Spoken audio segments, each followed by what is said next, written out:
Hola, buenas. Hoy os traigo al canal el nuevo Cupra Formentor.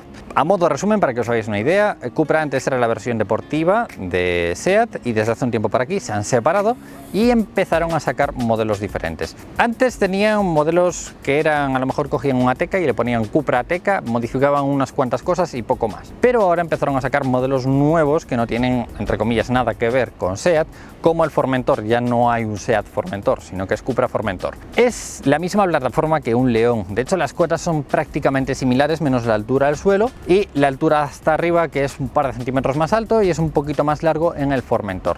La capacidad interna sí que es un poquito más reducida y desde el asiento del conductor vemos mucho capó. Eso os lo comento en la prueba en carretera. Es un modelo que lo hay con varios motores diferentes. Sería el 1.5 TSI de 150 caballos, lo hay con cambio manual de 6 velocidades o automático de 7. En este caso es el que estamos probando, ¿no? Con tracción delantera, con cambio automático DSG de 7 velocidades. Es un motor muy bueno, que anda muy bien y en relación calidad-precio-prestaciones creo que es una de las mejores opciones que hay ahora mismo en Cupra. Luego estarían las versiones un poquito más radicales, que serían las VZ. VZ viene de la palabra veloz, en donde tenemos bastante más potencia, 245 o 310 caballos, aunque acaba de salir una versión un poquito más especial, con unidades, me parece que son 7000 unidades, en la que tenemos casi 400 caballos. Es un coche bastante más caro. En diésel hay una versión que sería el 2.0 TDI, estaría también con tracción delantera o tracción a las 4 ruedas. Y luego habría varias versiones híbridas, que serían la 1.4 VZ o la normal. Son motores con 200 o 250 caballos y con un rango de autonomía. Tú los enchufas y tienes 50 kilómetros de autonomía y cuando se te acabe esa electricidad andas en motor térmico. Para el día a día, si andas en ciudad, puede ser una opción interesante, no económica, porque bueno, suelen ser todavía un poquito caros las versiones híbridas, pero puede ser interesante para iniciarse o empezar a probar los eléctricos, ¿no? Andas por ciudad, andas en eléctrico y cuando se te acaba esa parte eléctrica te vas a la parte térmica y andas en térmico. En la versión normal, que es más o menos en la que me voy a centrar porque creo que es la que más se va a vender, las VZ son versiones bastante carillas, entonces me voy a centrar un poquito en la versión normal, ¿no? Sin irnos a la deportiva. Ya tenemos líneas bastante deportivas, la parrilla delantera con el emblema de Cupra. El emblema de Cupra es siempre en ese color bronce. Si os fijáis en el capó, tiene unas líneas muy marcadas, unos nervios muy marcados, se ven mucho desde el habitáculo. Cuando estás en el habitáculo ves todo el capó. Para mi gusto es un poquito alto, pero eso os lo comento en la prueba en carretera. Los faros delanteros siempre van a ser en LED y los pilotos traseros igual. Sensores de aparcamiento delanteros opcionales, traseros de serie, y os voy a ir poniendo un poquito los paquetes porque tenemos equipamiento extra y luego lo tenemos en paquetes. Hay algunos paquetes que salen rentables, pero otros no tanto. Aparente más grande de lo que realmente es. Recalco esto porque es un coche que lo ves en fotos o vídeos o incluso lo ves por la calle y dices tú, ostras, qué grandote es, pero es básicamente por las líneas que están todas como muy marcadas. Si os habéis fijado que se ha cerrado es porque tiene acceso y arranque sin llave. Podemos bloquearlo a través de la manilla o desbloquearlo simplemente metiendo la mano por detrás de la manilla. La puerta es una puerta muy robusta, muy robusta, y si os fijáis la altura desde el suelo hasta la parte de arriba es muy alta, pero lo que es desde la parte del pilar hasta la parte del techo tampoco es tan alta. Recalco esto porque quizás hay coches que sean un poco más cómodos de entrar y de acceder y de estar que el Formentor.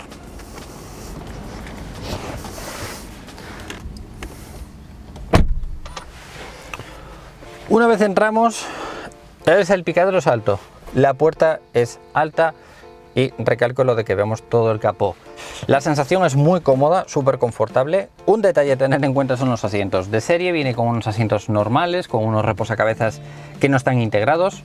Asientos normales. Vienen siempre en tela cuero y opcionalmente no me parecen económicos, pero son muy bonitos y envuelven muy bien estos asientos. Los hay en dos versiones, los hay en azules y los hay en negros.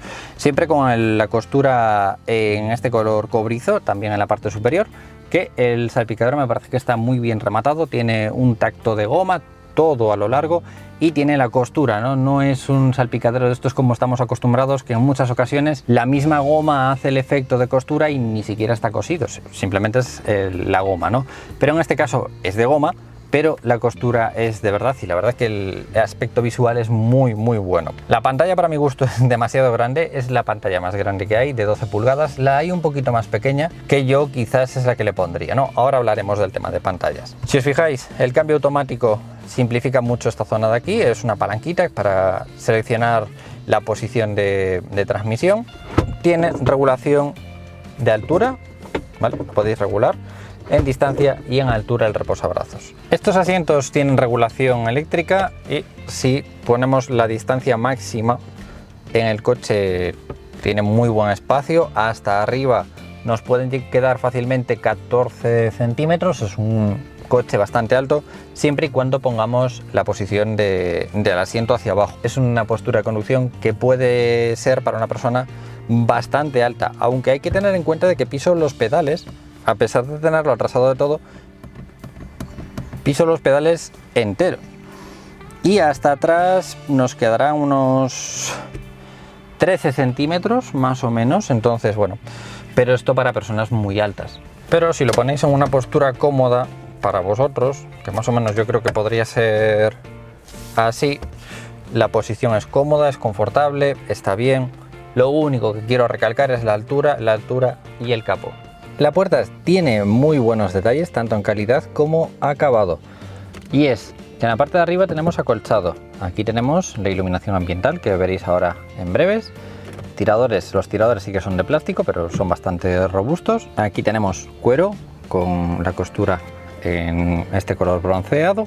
Y aquí tenemos acolchado y acolchado. 4 botones eléctricos, espejos eléctricos con abatimiento eléctrico. Aquí estaría el botón para la apertura del maletero y el equipo de sonido no lo hay por suelto, te obligan a poner equipo de sonido y techo, por lo menos ahora, quizás en un futuro lo puedan cambiar, pero ahora mismo te obligan a meter el paquete de techo más equipo de sonido. No es económico y a mucha gente no le interesa tener el techo.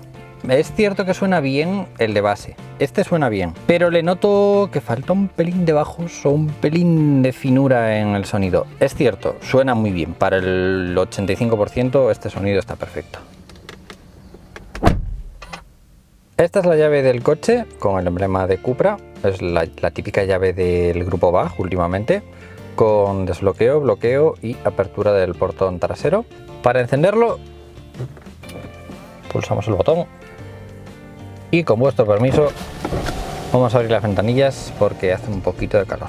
Si empezamos por la parte izquierda, tenemos hacia abajo la iluminación delantera con los diferentes modos, ¿vale? Luces cortas, automáticas o luces de posición, de antiniebla delantero y trasero, luces largas y 4 intermitentes.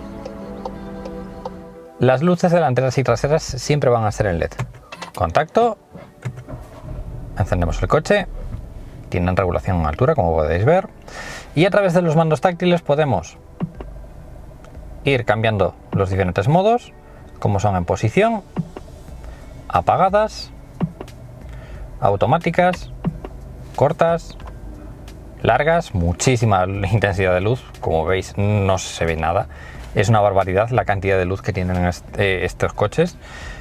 4 intermitentes, intermitente lateral. Ahora os voy a enseñar con la luz de posición para que veáis cómo alumbra. Y los 4. Por último, el antiniebla delantero lo que hace es rellenar un poquito más. Tampoco genera mucha más luz, pero sí que rellena mucho más la parte delantera. Lo bueno es que también es en LED. Y destellos.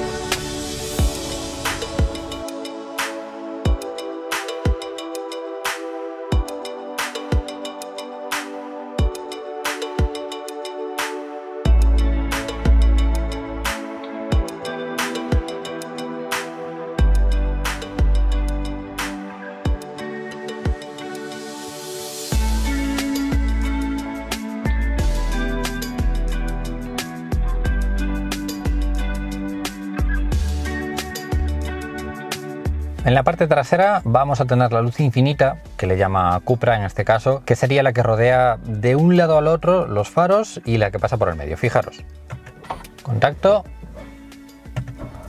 encendemos el coche y esa luz que veis todo alrededor de los faros y por el medio, esa es la que ya le llama infinita. Antiniebla trasero, 4 intermitentes, dinámicos como veis, la verdad que muy bonitos. Lateral.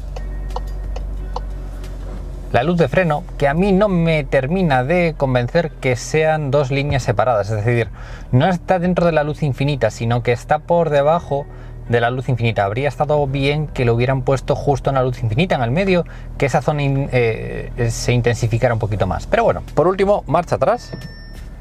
Como veis, muy potente la luz de marcha atrás, lo que nos da buena visibilidad cuando ponemos marcha atrás.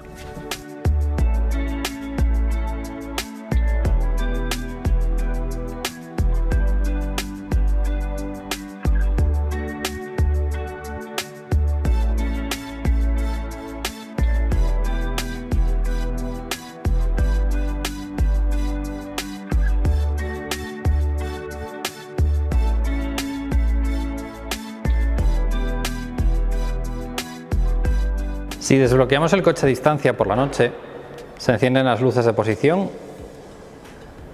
y en la parte trasera me parece un efecto muy bonito lo de la luz en la parte central. Si os fijáis, me parece un efecto precioso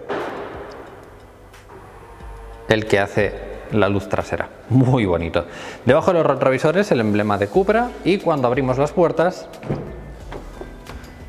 también Cupra en la parte de abajo de la puerta y la luz ambiental con la luz superior en LED blanco que ilumina muchísimo tanto en la parte delantera como en la parte trasera. Fijaros la buena luz que hay en todo el habitáculo. Cuando encendemos el coche se encienden, si os habéis fijado, esta zona de aquí es de ámbar. Es una zona más intensa que cuando nos viene un coche por el ángulo muerto. En vez de a lo mejor iluminar en la zona del retrovisor con algún tipo de emblema, lo que hace es en esta zona de aquí se intensifica un poquito en ámbar y entonces eso nos hace de advertencia de que tenemos en el punto muerto pues en este caso un coche o un camión o algo así, ¿no? Y también si abrimos la puerta y en ese caso viene alguien, se iluminará en rojo para que nos demos cuenta de que hay un peligro de que no sigamos abriendo la puerta. Esta luz superior, que parece una tontería, la verdad es que, bueno, ¿qué queréis que os diga? Pero la verdad es que está bonita. Y por la noche en los túneles se ve una luz bastante bonita todo alrededor. Parece como que nos arropa, ¿no? Toda esa luz que tenemos alrededor. Siente un poco bien. La luz ambiental la podemos cambiar. No tenemos demasiadas opciones para cambiarla, pero podemos cambiar tanto la línea superior como la parte de abajo. Y si os fijáis, también en los pies lo tenemos iluminado en blanco. Nos vamos a iluminación ambiental y tenemos varias configuraciones predeterminadas, como pueden ser todo en rojo, azul,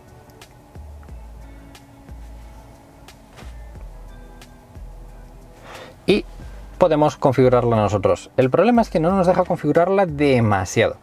Solo tenemos esos colores. Y digo solo porque a mí me gusta el color púrpura, por ejemplo. Para el interior de los coches queda muy bien y relaja bastante por la noche. Pero no lo tenemos. Entonces podemos cambiar zona de puertas y zona de la parte superior. Y en zona de brillo podemos cambiar la zona de los pies, la zona intermedia, la zona de la línea y la zona de las puertas. Podemos cambiarle el brillo y ponérselo un poco más brillante o no. Y los colores, para que os hagáis una idea de los colores, ¿vale? Lo voy a poner en blanco los dos y así estarían los dos en blanco. Y si le quisiéramos dar algún tipo de color, por ejemplo, vamos a darle a la puerta naranja o azul o verde. Es una pijada, pero que bueno, para personalizar un poquito nuestro coche está bastante bien. Todos los botones están iluminados en blanco, los del volante, el cuadro se vería de esta forma y la parte central se vería así. No hay mucha luz, pero casi mejor, porque en los coches que hay demasiada luz, luego por la noche alumbra demasiado. En el techo las luces son táctiles, podemos encenderlas. Lo que no me gusta es ese ruido. Cada vez que tocas algo, que haces algo táctil, te lo marca con ese sonido que a mí no me termina de convencer. Y puedes encender las luces delanteras y traseras para iluminar todo el habitáculo. Y nos da mucha luz, como podéis ver. A pesar de que en el maletero hay luz, estaría bien la segunda luz en la parte izquierda, pero al ser en blanco, en LED, pues bueno, no está mal, no está mal. En comparación con la mayoría de coches está muy bien. Son muy bonitas las luces, iluminan muy bien. En la parte de abajo tenemos desempañamiento delantero y trasero. Si subimos estaría la ventilación con el borde en ese color bronce, parte de arriba todo de goma, todo, con la costura que os decía en tela, que es muy bonita. No tenemos opción de head-up display, algo que bueno, habría estado bien, y el resto del salpicadero está muy bonito, sobre todo este detalle que es como en aluminio cepillado, que me gusta mucho esta terminación, por lo menos no le han puesto negro brillante. De hecho es más, prefiero este plástico así descuidado al negro brillante. El volante es un volante muy deportivo, me gusta mucho el volante de Cupra, el logo es muy bonito sinceramente. Me parecía un poco macarra al principio, pero creo que está bien. En la parte izquierda, control de velocidad adaptativo, ya de serie, algo que es un punto positivo, pero sí que me hago un poco de lío, porque el volumen debería de haber estado en el otro lado, y los controles del cuadro quizás aquí, porque la verdad es que quizás hasta que no te acostumbras es un poco lioso todo. Regulación de la distancia contra el coche delantero, es decir, le mantienes la distancia más larga o más corta. Aquí tenemos activación o desactivación del limitador de velocidad o el control de velocidad, control de líneas, aumentar o reducir la velocidad marcada, setear la velocidad y resetear desde parado. Cuando le das a reset te vuelve otra vez a la velocidad que le has marcado por última vez. En la parte derecha tenemos los botones para el cuadro, porque si os fijáis el cuadro es digital, podemos modificarlo a través de estas funciones y de la rueda. A la derecha tenemos un reloj de la derecha, centro e izquierda. Si os fijáis, centro, derecha, centro, izquierda. Lo podemos modificar todo, ¿vale? Centro, derecha e izquierda. Y podemos modificar la forma de verlo. Podemos verlo de una manera un poquito más grande, podemos verlo de una manera un poco extraña, ¿vale? Con el mapa, una manera muy sencilla, un modo un poco deportivo, vale. Y los relojes, para que os hagáis una idea, podemos modificar, si nos venimos a la izquierda, podemos modificar la autonomía, el par y la potencia, la distancia contra el coche delantero, vale, y temperaturas del motor, depósito de combustible, consumo. Este es el 1.5 TSI de 150 caballos con desconexión de cilindros con cambio automático. El consumo medio es de 7,3 litros. Y lo mismo en la parte de la derecha. Podéis cambiar entre fuerzas G, la guía al destino, hacia dónde está el norte, el teléfono que tengáis conectado, ¿vale? Y también os aparecería lo que estáis reproduciendo. En la parte central, vale, datos de viaje, señales, mapa, y esto con todo. Es decir, si vosotros cambiáis la visión a la derecha, centro e izquierda, ¿vale? En todas las visiones podéis modificarlo, ¿vale? Centro, derecha e izquierda. Podéis modificarlo como mejor os guste. Me gusta mucho que podáis modificar y poner lo que queráis. Está muy bien. Así no hay peleas de falta este ajuste o falta este otro. Está perfecto tal y como está. Está integrado, bonito, se ve bien, sin queja ninguna. Levas detrás del volante para los cambios de SG. En la parte izquierda tenéis intermitentes. El botón que hay en la punta sería para los asistentes. Si queréis activar o desactivar algún asistente, lo podéis hacer a través de aquí. Y en la parte derecha, limpia parabrisas delantero y trasero. La pantalla, para empezar, no hay más botones, es decir, no hay más botones. Hace un par de días probé el ID3 con la misma pantalla, pero Volkswagen, y tenía una cosa buena, y es que aquí abajo tenía unas funciones rápidas que ponían clima, modos. Estaba muy bien, era muy cómodo. Estabas conduciendo y de repente quieres poner el clima, pues le das al botón de clima y ya te entra en el clima. Aquí es un poco más engorroso porque no hay funciones rápidas. Le tienes que dar a la ventilación y a veces no está, porque si a lo mejor estás en Apple CarPlay ya no tienes el clima, lo tienes a la izquierda. Entonces se hace un poco lioso. Lo de siempre, esto es acostumbrarse. Una vez te acostumbres ya tiene que ser bastante sencillo. Una vez que más o menos lo entiendes, tienes calefacción en el volante, la potencia, aire acondicionado, desempeñamiento delantero y trasero.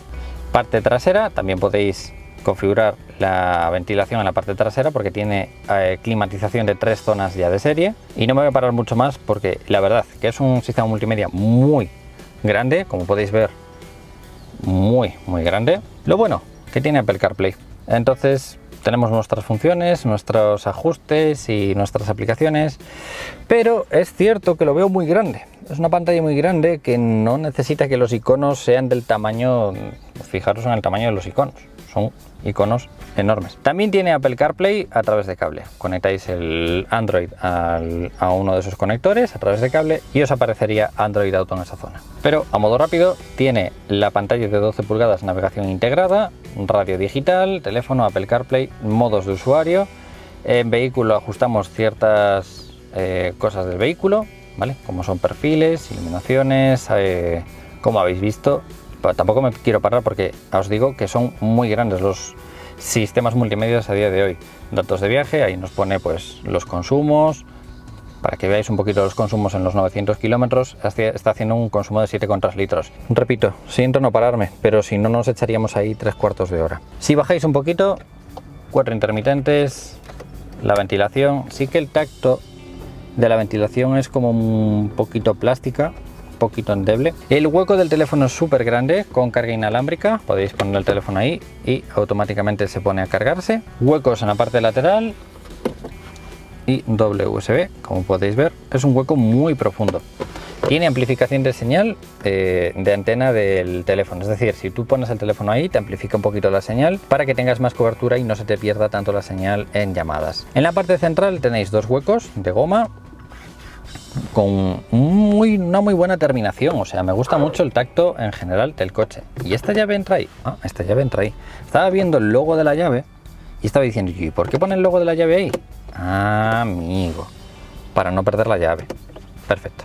Y en la parte central tenéis el botón de encendido, las diferentes posiciones de la caja de transmisión, parking y el selector de posición. Vamos a encender un momento para que veáis. Si nosotros ponemos, por ejemplo, marcha atrás, R, tenemos cámara de visión trasera, no tiene una resolución de la leche, pero se ve bien. Y para aparcar este coche, que tiene la visibilidad, pues bueno, no es la mejor del mundo, como podéis ver, porque el cristal es bastante estrechito, pues se agradece mucho. Sensor de aparcamiento ya de serie trasero, el delantero es opcional y la cámara sería opcional.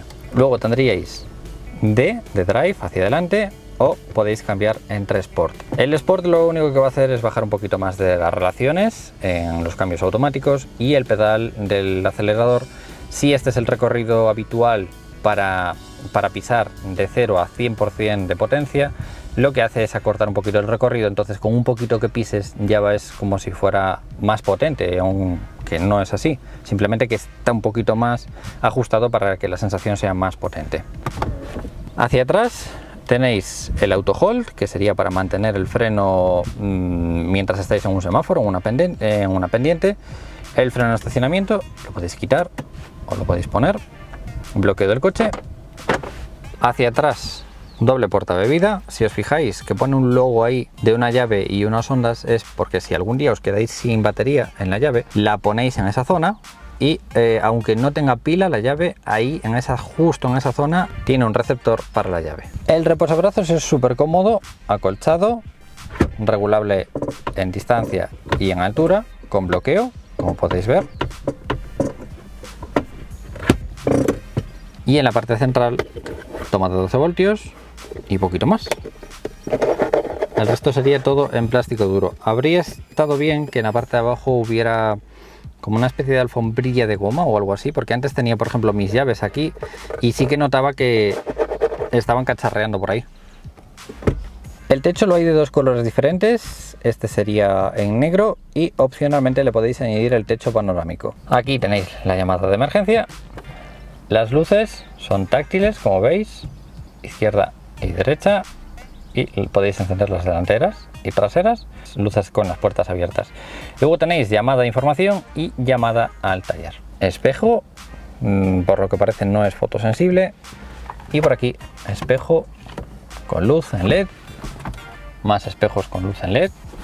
Y la guantera sería una guantera sencilla, como podéis ver, de plástico, con un huequecillo por la parte de la derecha, que este huequecillo no sé qué tiene. Ah, amigo, tiene el chaleco. Este es el chaleco reflectante. Lo voy a encender para que escuchéis cómo suena, pero ya os digo, es un motor muy sencillito, silencioso y normal y corriente, no es una versión potente de Cupra.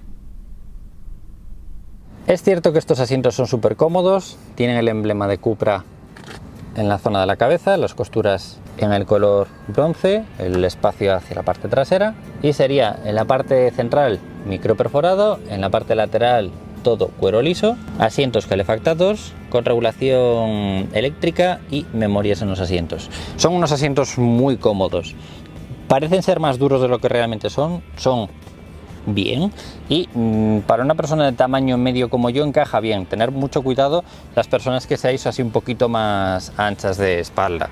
El interior en la parte delantera está bien, la altura, pero del resto está bien. La parte trasera es espaciosa. A pesar de aparentar que igual en la parte de atrás tampoco hay tanto espacio, sí que las plazas traseras son espaciosas. La butaca está posicionada bastante baja, entonces sí que tenemos un poquito de espacio hasta arriba. No es un coche para 5 adultos, como prácticamente ninguno.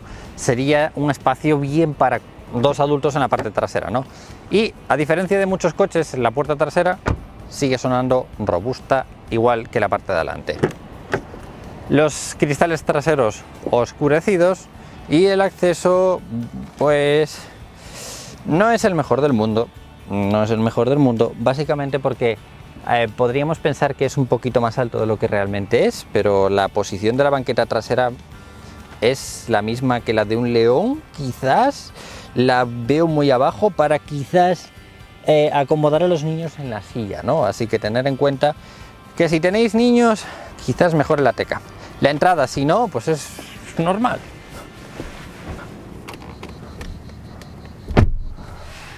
Sí que la parte trasera no está tan cuidada como la parte delantera, y esto es todo plástico duro. Esto sería en cuero y esto sería en cuero, pero sí que la sensación de la parte de arriba sería plástico duro. Una vez entramos, la posición es cómoda, repito, la banqueta es cómoda y hasta arriba tenemos mucho espacio. Debemos de tener unos 9 centímetros fácil hasta arriba, 9-10 centímetros. Entonces una persona alta, si os fijáis, podría entrar bien, ¿no? Aquí nuevamente tenemos 8-9 centímetros hasta la parte de adelante, y en los pies me entran bien, o sea, tenemos espacio para jugar con los pies. Los asientos delanteros son tan grandes que la visibilidad podría ser mejor, pero volvemos a lo mismo. Quizás quien necesite un poquito más de espacio en las plazas traseras, o más tamaño, más visibilidad, o la Teca está muy bien en ese aspecto. La puerta trasera muy alta, nuevamente, y reposabrazos en la parte central. Así que bueno, los asientos son realmente muy cómodos, envuelven normal, son bastante planitos, pero bueno, aún sujetan un poquito y son confortables. Los cristales traseros oscurecidos yo creo que deberían de ser obligatorios en todos, porque este tintado se agradece muchísimo, sobre todo a los niños en la parte trasera. La puerta trasera, a pesar de ser bastante sencilla, sí que tiene bastante forma y tiene bastante diseño para ser una puerta trasera. Tiradores de plástico en la parte trasera, equipo de sonido Beats si lo hubiera, en este caso no lo hay. La manilla, ¿veis a lo que me refiero? Que algunos detalles están muy bien cuidados, como son esta manilla en cuero o esta parte de atrás en cuero acolchado con la costura, pero esto, no sé, quizás un poquito, ¿sabéis? Un poquito, quizás un poquito. Elevolunas eléctricos, equipo de sonido y un hueco bastante grandote para poner una botella de agua. Este es el espacio que hay en la plaza trasera. Como veis, podemos jugar bien con los pies, o sea, podemos ir bastante holgados. Tercera zona de climatización en la parte trasera, dos USBs tipo C de carga en la parte de abajo y ventilación, que esto se agradece muchísimo últimamente. Algunas marcas lo tienen así un poquito abandonado, pero se agradece. Si os fijáis que pone airbag en el asiento del conductor, es porque empezaron a añadir en prácticamente todos los coches modernos, así un poquito que vienen medianamente equipados, el airbag en la zona central. Si tienes un golpe lateral, si tienes un accidente lateral, salta el airbag central y no se chocan las cabezas de las dos personas que van en la parte delantera. Antes me parecía así un poquito raro, pero ahora me parece un muy buen opcional para los coches que ya empiezan a traer de serie. ¿Os fijáis a lo que me refiero con la visibilidad? O sea, el asiento es tan grande, los asientos son tan grandes que la visibilidad desde las plazas traseras no es la mejor del mundo y las ventanillas son altas. La zona de la ventanilla es alta, aunque la ventanilla en sí es muy grande, sí que es bastante alta. Entonces es una sensación de ir en un coche más pequeño de lo que realmente es. Esta sería la puerta trasera con su moldura. Vale, todas las formas, es muy bonita, la verdad que las formas son muy bonitas. Y los asientos traseros están muy bien cuidados, con anclajes Isofix a la izquierda y a la derecha, en los laterales, igual que en los asientos delanteros. Cuero liso, cuero micro perforado. El tema del cristal trasero no da mucha visibilidad, así que menos mal que ponen de serie los sensores de aparcamiento traseros, aunque muy recomendable ponerle la cámara de visión trasera. Y el reposabrazos trasero de cuero acolchado, con portabebidas y con hueco para poder acceder al maletero. Tenemos un cristalito pequeñito para los 3/4 traseros, pero fijaros en lo cerrado que es. El espacio es muy bueno, bajito, pero bueno. En el maletero hay cosas que están bien, cosas que no me convencen tanto. La línea trasera infinita, no sé qué os parece, he visto críticas a las que no le gustaban. A mí realmente me gusta porque es un distintivo que queda bonito, es diferente, creo que le da un toque, ¿no? Las letras de Cupra en negro, el emblema trasero con ese aspecto en fibra de carbono y los sensores de aparcamiento traseros ya de series. El difusor trasero está bien, pero aquí hay mucho hater que va a venir y se va a poner a criticar porque las salidas de escape son falsas. El escape sale hacia abajo en vez de tener salidas de escape que molen mucho y que parezca que tenga 30 caballos más. A mí me es indiferente, sinceramente. Está bonito. Para abrir el maletero, dependiendo de las opciones que le pongáis al coche, podéis tenerlo con sensor de pie o podéis abrirlo a través del botón que tiene debajo del portón, ¿no? Opcionalmente se lo podéis añadir. La entrada es buena, la capacidad no está mal. Esta es una maleta con medidas estándar para llevar en la cabina de un avión. Y si os fijáis, entra sin problemas y entra sin problema, ¿vale? De pie también entraría sin problema. Pero a mí hay una cosa que me chirría y es cuando quitamos la maleta y accedemos al doble fondo. A mí me gusta mucho el doble fondo, sé que hay gente que no le gusta. Entonces, si yo me comprara este coche y tuviera doble fondo, diría, hey, qué guay, voy a poner la tapa arriba, porque así podría guardar cosas abajo. El problema es que no tiene tapa abajo. Si le hubieran puesto una tapa abajo, tú podrías poner debajo accesorios, tu chaqueta, el paraguas o algo así. De esta forma, tú si pones aquí tu paraguas o tu chaqueta, va a estar peleándose con la rueda de emergencia, que dependiendo del acabado, dependiendo de la versión, dependiendo de la tracción, vamos a tener primero una capacidad de maletero diferente. Vamos a estar rondando entre los 350 y 450 litros, dependiendo de si es tracción delantera, tracción trasera o si es híbrido. Si es híbrido vamos a tener 350 litros, 100 menos que la versión, en este caso, de gasolina, que sería la de máxima capacidad. Entonces, si tenéis un maletero un poquito más pequeño, no vais a tener rueda de repuesto, sino vais a tener kit antipinchazos. Pero para mí el fallo es ese, que no tenga una tapa que cubra la parte de abajo, porque así, como quien dice, no tenemos parte de abajo. O tenemos parte de arriba o tenemos parte de abajo, no tenemos parte de arriba y parte de abajo.